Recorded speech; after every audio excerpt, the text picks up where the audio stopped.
Now, this video comes with a trigger warning. In it, you will see a white woman telling a group of people of color to be quiet so she can white-splain to them. Please have any small children cover their ears. In fact, you should probably cover your own, too. Watch this. For a long time, we've been fighting the fight for the dreamers. My colleagues. We're not dreamers! I'm not. All 11 million! All 11 million! Do you want to hear an answer, or do you just want to shout?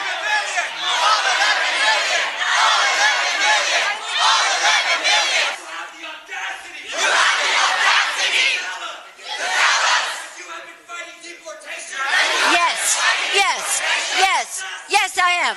Yes, I am. Yes, I am. You do not. You don't know what you're talking about. The revolution always consumes itself. Now, why were those people so mad at Pelosi? Well, they're furious that she's negotiating with the president to protect DACA beneficiaries from being deported. Instead, they want a total and immediate amnesty for all 11 million, maybe 15 million, no one really knows, illegal immigrants currently in this country. Avan Seha is an illegal immigrant. He's the founder of Undocumedia. He joins us tonight. Avan, thanks a lot for coming on. Thank you for having me, Tucker. I am undocumented, a DACA beneficiary, and actually born a crime when I was immigrating here at 9 months old. Huh. So I guess what I find so striking about that video and about a lot of other things that I've seen in the past few weeks is the lack of gratitude and the hostility from people who are really getting a pretty good deal from the United States, apparently. People who are here illegally, breaking U.S. law, benefiting in a lot of ways from U.S. society, which is the richest in the world, the most orderly, the cleanest, the fairest, and yet seem hostile toward the United States. I never hear a single person say, you know what, thank you. Why not, I wonder? I believe that undocumented immigrants, DACA recipients, are simply reacting to what's continuing to being done over years, and that is they're talking about us, but they're not talking with us. They are not including us in the conversations, and this is something that's going to be addressed. Both parties will be held accountable. People have something to refer to, records, to indicate how promising these agreements can be, and that's voting record. We're going to be holding people on both sides of the party who at some point may have voted against us, and that's all we have. That's the only premise we have. Hold on. Slow down. You're issuing a threat, and I want to understand what that threat means. You're saying as an illegal here, you're not a U.S. citizen.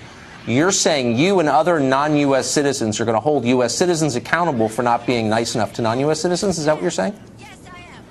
What I'm saying is that these elected officials are there to represent all constituents, including undocumented immigrants that live in these communities. And although we do not vote them in directly, we do take great part in our community and also ask to be represented. We are paying taxes, we are contributing to the community, and we just ask for representation.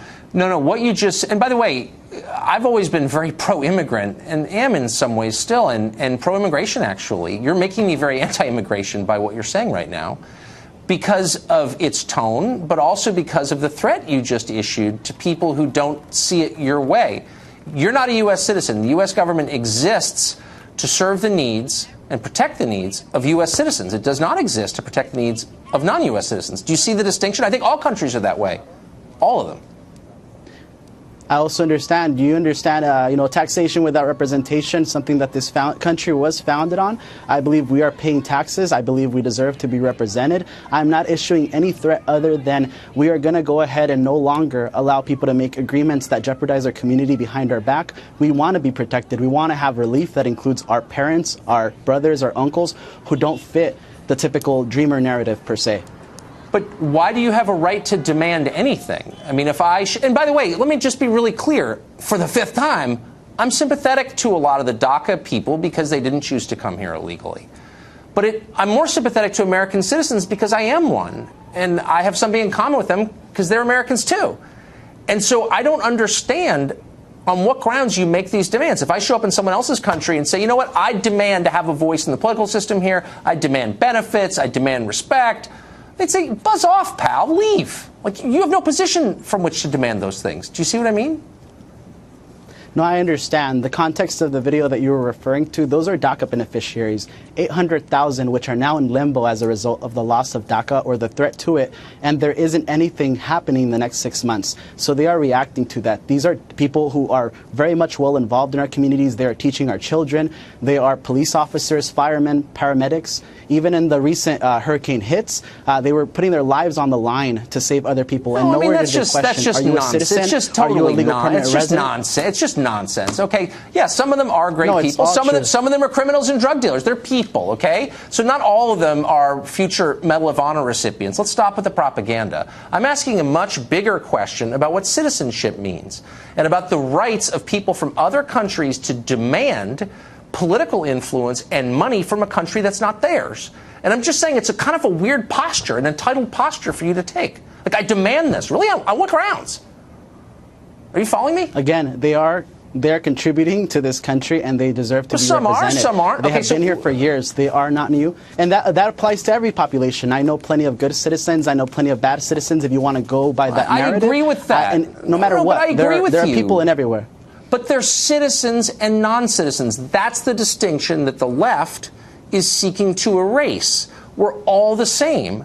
And my point is, no, the point of a government is to look out for the citizens. That's why a citizen is different from a non-citizen. You are subject to the laws of, but also benefiting from the protections of, a government. I mean, I don't understand. So, like, everyone in the world who wants to come to the United States can just show up, go on benefits, reap the benefits of our society. Like, why would we allow that? Nobody's actually doing that. Actually, there is no line right now for anyone in this country to get behind. There are forms, etc., applications that people can apply for from their respective countries. What we're talking about is millions of people who are already here. 800,000 DACA beneficiaries who are currently in limbo. These are people who there's no line to get behind.